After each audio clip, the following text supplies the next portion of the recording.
guys, pag-usapan lang natin sina Catherine Bernardo at Alden Richard. Kasi guys, dagsa umano ang mga Catden fans sa Ayala Mall. Grabe nga naman kasi guys, dahil siksikan nga naman kasi. Dahil kitang-kita naman natin guys, naiirapan umano sina Alden Richard at Catherine Bernardo na dumaan. Sa dami nga naman kasi ng Catden fans na mo talaga guys, no? Hindi magkasya umano doon sa event kung saan nga naman guys nag-duet ang dalawa. Grabe, meron pa rin guys naghihintay sa kanila sa kanilang tent. Siyempre guys, doon nga naman kasi sila dumadaan para mabidyohan ang kanilang tagahanga. At baka naman siyempre matanungan nila kung ano na nga ba talaga ang estado ng kanilang relationship. Siyempre guys, kahit natanungin sila, hindi naman sila magsasalita umano.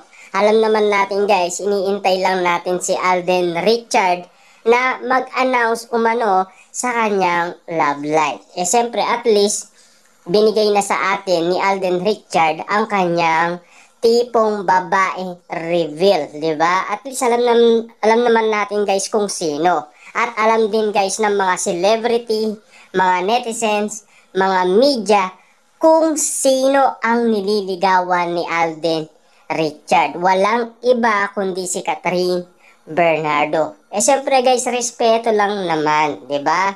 At alam naman natin guys, maraming manliligaw si Catherine Bernardo. Palakasan lang ang labanan.